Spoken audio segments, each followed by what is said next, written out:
Hey everyone, Chris Bentley here. Welcome to the Social 333 podcast. Our guest today is Rick Salmeron, and I just want to introduce him. Rick, go ahead and tell the audience a little bit about yourself. I'm an independent financial advisor here in Dallas, Texas, father of two, married of one beautiful woman, a huge support system in my life. I've been in the business since 1990. I opened my company in 2001. Primarily work with individuals, serve families and households that are doing well, they are successful in their right, in the accumulation phase of their life, and just don't want to press pause on their life and become a money expert anytime soon. They understand and value the benefits of a trusted advisor, and they have found me, and I'm happy to look over their shoulder to make sure that their money's headed in the right direction so that they can grow their life. That's awesome. That's awesome. So in terms of financial advisor, I know we talked kind of like off the record a little bit, but tell the audience, like, how does somebody actually become a financial advisor? Is like, I know there's like some tests involved and stuff like that, but like kind of go into kind of your journey of becoming a financial advisor. Yeah, there are many paths in the financial advisory space. Some exams are involved. Sometimes people hold themselves out as financial advisor, but they haven't taken a test per se. It's not required that you take a test or get a certification. However, it does depend on what kind of path you want to go down. For myself, I started in 1990, became a life insurance agent, and that's what I did for the decade of the 90s. I don't do that actively anymore, but I've got my securities license. I have a CFP certification, which is the Certified Financial Planner certification. Those have emboldened me and empowered me to offer up the independent guidance and advice that I do for my clients right now. Is it necessary to be a CFP? No, it's not. Is it necessary to get the security licenses? No, not really. However, if you want to be an advisor or work with an advisor who can be deep and have options and have flexibility and liberty, you would want to work with someone who's got not only experience, but some of those licenses, because it's a very unknown industry. It's very much of a foreign space for a lot of people. And the largest brick, in my opinion, of the financial advisory relationship is trust. You can be really good and be all licensed up and know tons of investments and so on, but if that trust element is not there, then you're not looking down the right path. Yeah, I agree. I mean, myself, I do a lot of trading. I know I talked about it before on a couple of shows, but, what really do you see in terms of like the best investment? Like if someone, I don't know, let's say they came into some money, let's say that they got some inheritance or whatever, like how would you kind of, depending obviously on age and like their goals and stuff, like what do you think like the best investment is right now? There's not one best investment. If someone came to me with a lump sum, what do I do, Rick? I wouldn't know exactly. I would need to know far more about their point A, like where are they at? What's their family? What's their family history? What's their belief system about money? Do they have children? Do they not have children? What's the marital status? What's the risk tolerance? There's so many factors first before we deploy or determine where does this money go. I will say one thing, though. Many people do come to me from time to time and say, what is the best investment? Where's the best place to put my money? And so on. And if I had to choose one thing, this may sound odd, and it usually comes as a big surprise to everyone who answer this question. The one area I always say to put time and money in is self-esteem. From a personal development standpoint, this has been my experience that I have made the best decisions with my own personal money, but also for my clients because I invested in myself, in my belief in myself. When you are living a life with a very high self-esteem, you create an empowerment. You start to walk with an additional step, a pep in your step, and you care about your future. So just imagine if there was such a thing as a self-esteem-o-meter, okay, that we could stick under our tongue like a thermometer to take a temperature, and that produced a reading, a self-esteem reading. Wouldn't you say that a person who lives a life with a self-esteem rating of, say, 84 is living a better life than one that's got a 32? So when you're living from a space of, I am my biggest fan, my self-estimate is so high, I care about my future, you're very conscious about the decisions that you make. You care about what happens tomorrow. You care about what happens 1 year, 5 years, and 10 years from now. And what does this have to do with money and financial and wealth accumulation? The answer is everything. You're more particular, you're more careful, you're more high quality oriented when it comes to your decisions with your money, what you do with it and what you don't do with it. Yeah, talk a little bit about the self-esteem thing. Like, I know, obviously you can Google it, but I'm talking about just, what's your kind of definition of it? What can somebody, I'm brand new, I just got some money, I need to work on my self-esteem. Like, give me something, or give the audience something to kind of go with to like help get their self-esteem up. Okay. So I would say, press pause. If I've come in with some money or I got some money, before you make any decisions on anything, just press pause and assess. If it's just from a money standpoint, take a look at your balance sheet. Take a look at your income statement. How are you doing? Are the results that you're seeing the kind of results that you feel really good about? Or do you identify a gap? Well, I see where I'm at. However, I see where I would like to be, and I'm not there yet. And frankly, I don't see momentum going in that direction. To me, that's a sign of what that person is doing, the habits that they're employing, that the actions that they're taking or the actions that they're not taking.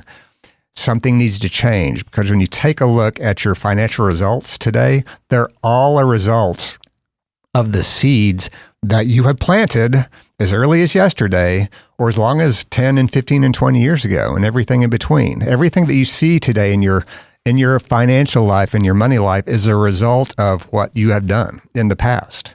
So if what you've been doing in the past has produced something that, hey, I've made it, I'm good, I'm set, then you are on target. If, on the other hand, you've identified this gap of, gosh, okay, I'm okay where I'm at, or I really don't like what I see something better out there, then that is a sign that something needs to change, that you need to be planting new seeds or different seeds today, because those seeds, that's all you can do is plant the seeds. These are the actions that you take or the ones that you avoid.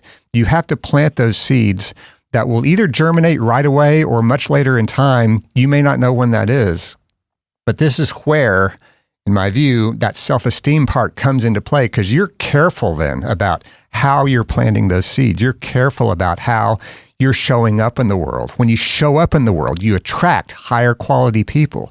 Maybe in your job, you start to impress your manager more so than ever before. If you're in business for yourself, your clients, your customers, they see you as a source of greatness. And people like to hang out with great people, don't they? They like to emulate greatness. When I see someone who's great, I think, gosh, what could I be doing further with myself that I could continue to pursue down that path like this person that I admire? This levels up my spirit. It levels up the way I show up myself in the world, right? So when that happens, I'm either physically right away, consciously, or even subconsciously planting seeds right now as I'm alert and I'm self-aware of that. So when I notice that, yes, on paper, but I also notice that within inside me and the people that I'm hanging out with and what I'm reading and what's going on in between my two ears, when I start to notice that, and I'm also noticing that my life results are not as good as I would like them to be, that tells me something needs to change. And I can't depend on someone else to change them. I have to depend on me to change them. Yeah, I feel the same way. I think just having some positivity and some like loving yourself, and then doing some research as well is really like a key to trading, and like also just in life in general, which kind of gets me to who we had last time, which was Kevin, and he does Forex. And then, we were talking about Forex, and I know that I've talked to a lot of investors that, they get a small nugget and they want to turn it into like a home run play. and it's funny because it's like, and we laugh about it because it's just like, somebody gets $25,000 and they want to make 125,000 and they want to do it Next overnight week. and they want to Sure. do crypto or they want to do Forex or they want to do something that's a shaky investment. And not that any of that stuff is really shaky if you know what you're doing, but to the untrained eye and the untrained hand, just doing that kind of stuff is just risky. So I know that myself, I do some short term, I do some long term, but and I know we're all regulated here, but tell me a little bit about more what your strategy is. Do you do more long term? Do you do more equities, do more bonds? How do you kind of, I know everybody's different, but kind of slice me up an average or kind of what you try to do for people. Everyone is different. There are many paths to this journey of wealth accumulation for sure, both short term and long term. For myself, my philosophy is very long term. I like to emulate the kings and the champions like Warren Buffett, for example. My approach is very dull, very unsexy, very boring. In my world, boring is beautiful. The more boring I can be with my clients' long-term money, in my opinion, the better. It's very tempting for us as human beings to be tempted by the shiny object syndrome. And I'm not here to pass judgment on that. I'm not casting values onto other people. That's just not a path that I choose to go down to, both personally as well as professionally, because I know that temptation is there. Getting $25,000, I'd love to double it, triple it, quadruple it in a matter of a month. Sure. Everyone would like to do that. That's what a lot of people like to do in Las Vegas. Does it happen? Yes. Do we hear about the other 99,999 stories that fail?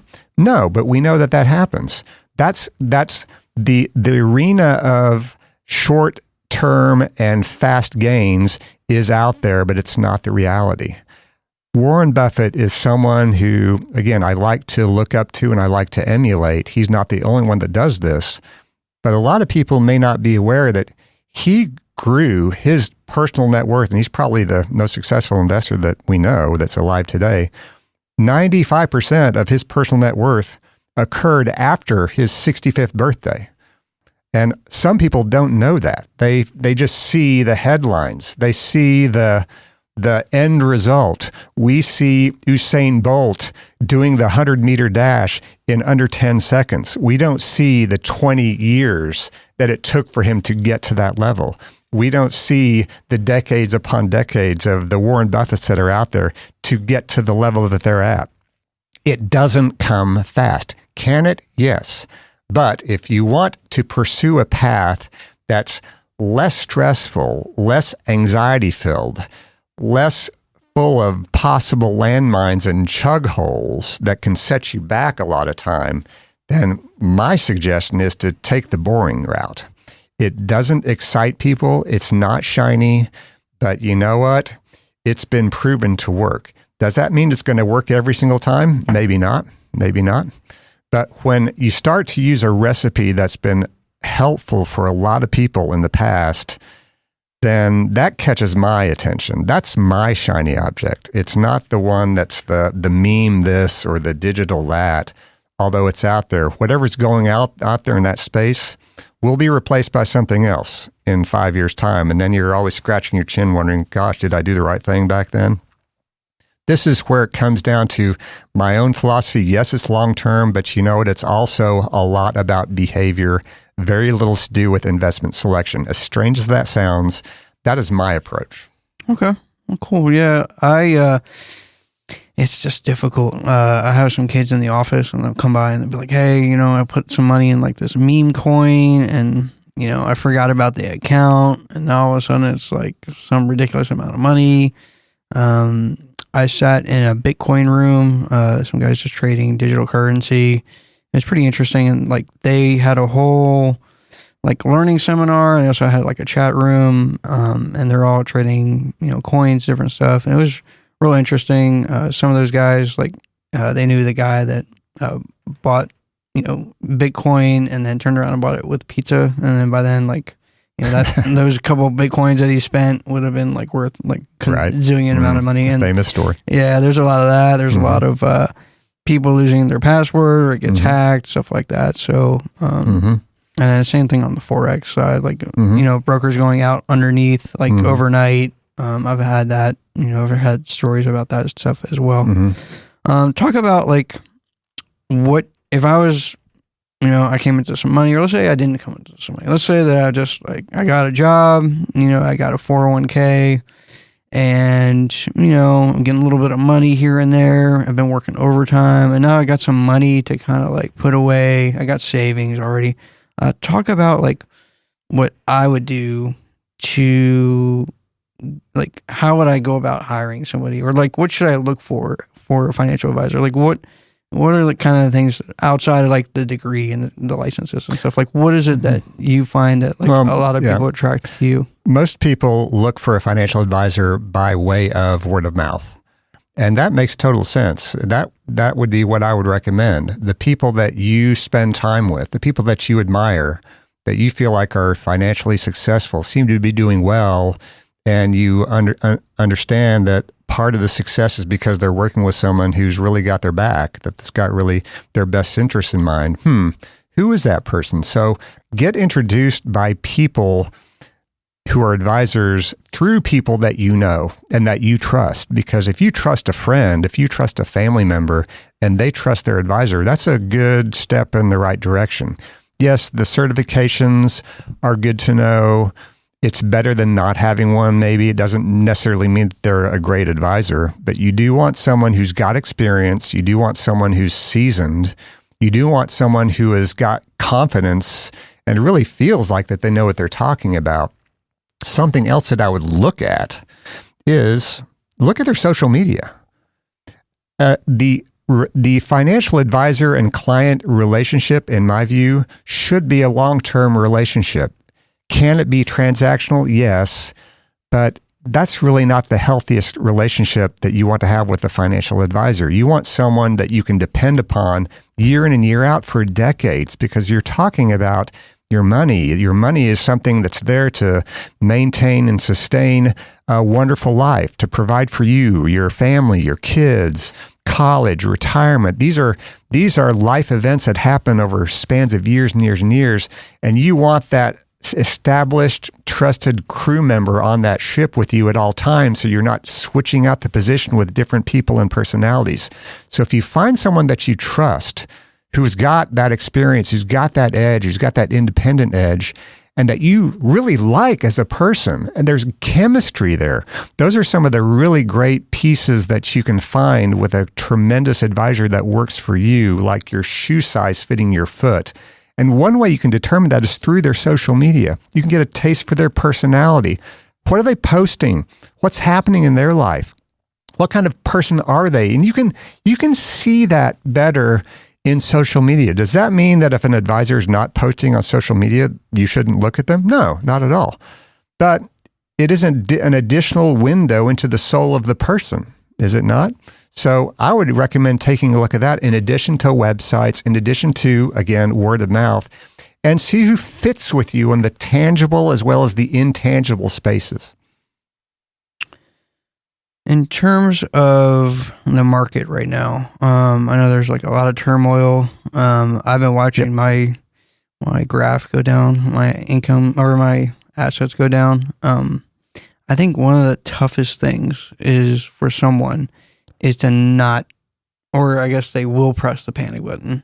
I think one of the toughest things, some don't. Some of the toughest things for an advisor is like just calming them down. Like I think that's probably the hardest, depending on what you're in. Sure. But yeah, I think that's the toughest thing. Like kind of talk about like if I were to call you up and say, hey, like I'm looking at the market, I'm down X, let's just sell it all. Let's put it into, whatever. Kind of talk me through that. Okay, I would welcome that call. I have not gotten a call like that yet, but yeah, it's a volatile day. It was yesterday. It will probably be several more later on in the future. But when that happens, I really love it when that happens, if it ever happens. But when that happens, that's an opportunity for me as an advisor to show up. Because when people look at the markets and it goes down and they start to feel anxious and nervous and like, I want to press that panic button, then hang on.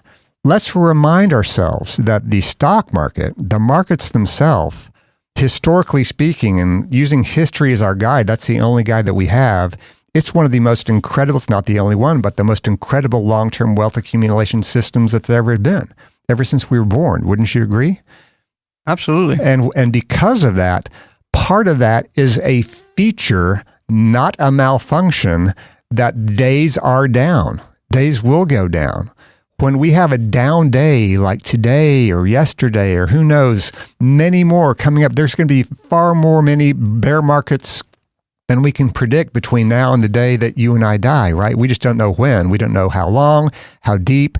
But what we do know is that's a good sign. If we had a market that only went up, we wouldn't call it the market. We would call it a savings account.